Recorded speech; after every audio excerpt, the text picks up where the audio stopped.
Costa, dig into the very specific changes, if you would. What were some of those that you implemented? Wow. I would say the the first thing that we did as far as change is we added a new course. It's a freshman seminar course, and we had to eliminate something, so we eliminated geography. And let me tell you, this was my first year at the district office, and that It's was tough, always social studies that gets eliminated, you know? right? And we did it too quickly, too soon. People still were grappling with the why, and we had a change in our board coming, so we wanted to do it before we had a change in our school board, quite frankly.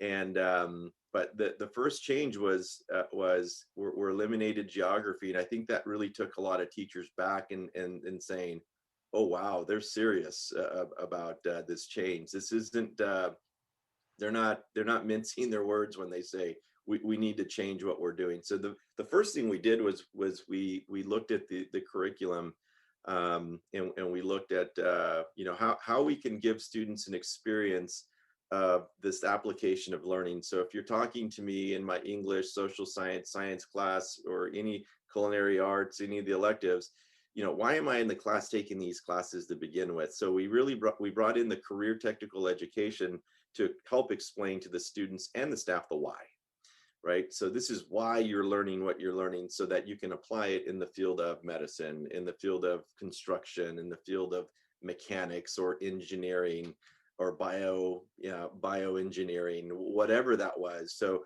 all of our freshmen, the first semester, they get an entire semester of 17 industry sectors that are part of the CT model curriculum in California. And we talk about not just wages and how much you earn. We talk about working conditions, but we also talk about the training and the skills that you're going to need to go into those professions, right? So when teachers are saying, look, you need to work in a collaboratively in a group, this is why, right? Well, okay, if you're on a medical team, you're not in there, by yourself. You're working with a team of people, and you're going to need to communicate effectively, and you're going to have to do X, Y, and Z. So that really helped us with the why. And that was very, very eye-opening for all of our stakeholders, because again, it was when they, in my opinion, it's when they first looked at what we were trying to do is real. It's because, wow, you are moving my cheese, and wow, you really are going to change. So that was the first thing that we did among a list of things. So I'm curious, you mentioned career technical education. Were there parents that balked at this and said, no, we want our kids going to college, we want them to attend a good school? How did you manage that? Oh, it took a lot of tread off the tires, let me tell you. The second part of what we did after we did the freshman seminar course was we added a period to the day.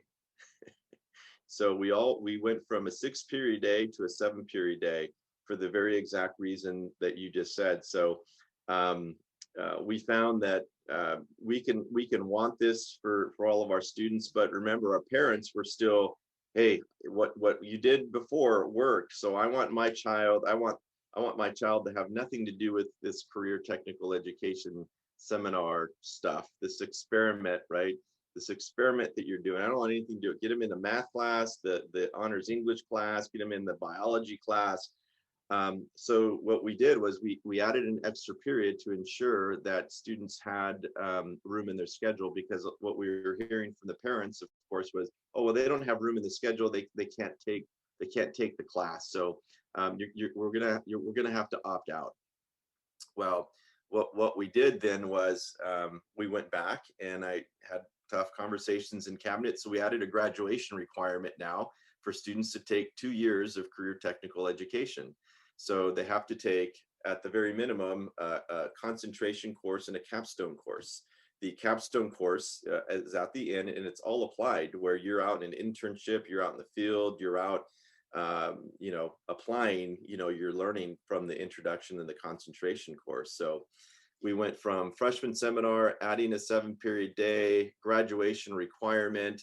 And oh, by the way, we're going to have to look and change policy now, because parents are upset. They don't want to be part of this change. So I worked at changing our board policy, and I gave students a way out, I guess, if you would.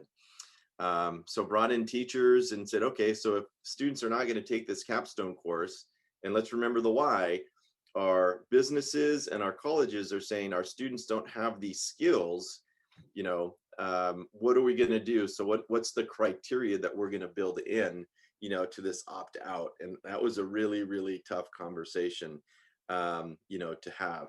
And we ended up putting it in place.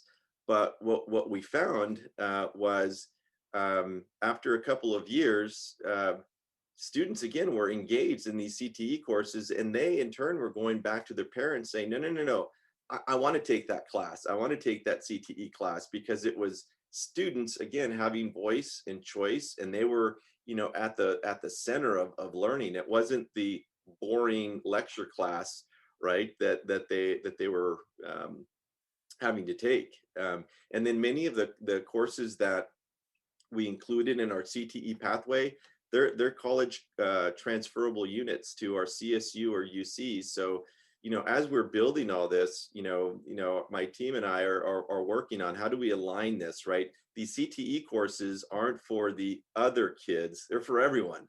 And how can we sell this to parents to say, hey, look, these are just as rigorous as preparatory college classes, or A through G classes, right? So if you look at our course catalog, we have an abundance of courses that students can take that are part of the CTE pathway that are college courses.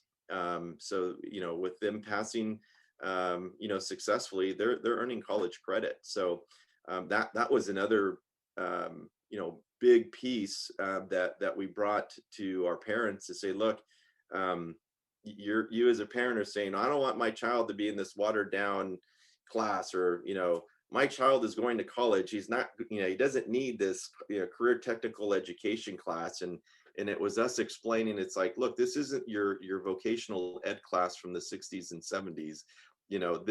These are high Lexile leveled, high math classes, because that's what industry is requiring our students to know. So there was a lot of convincing of parents, through planning and having courses that were available and rigorous and college transferable for our students to take. That was all part of this shift, right? So it was much easier, convincing the students, because they were going home and, again, telling the parents, oh no, we want to take that class, and look, it is college transferable. I'm getting college credit for this. So it was a dynamic shift for sure.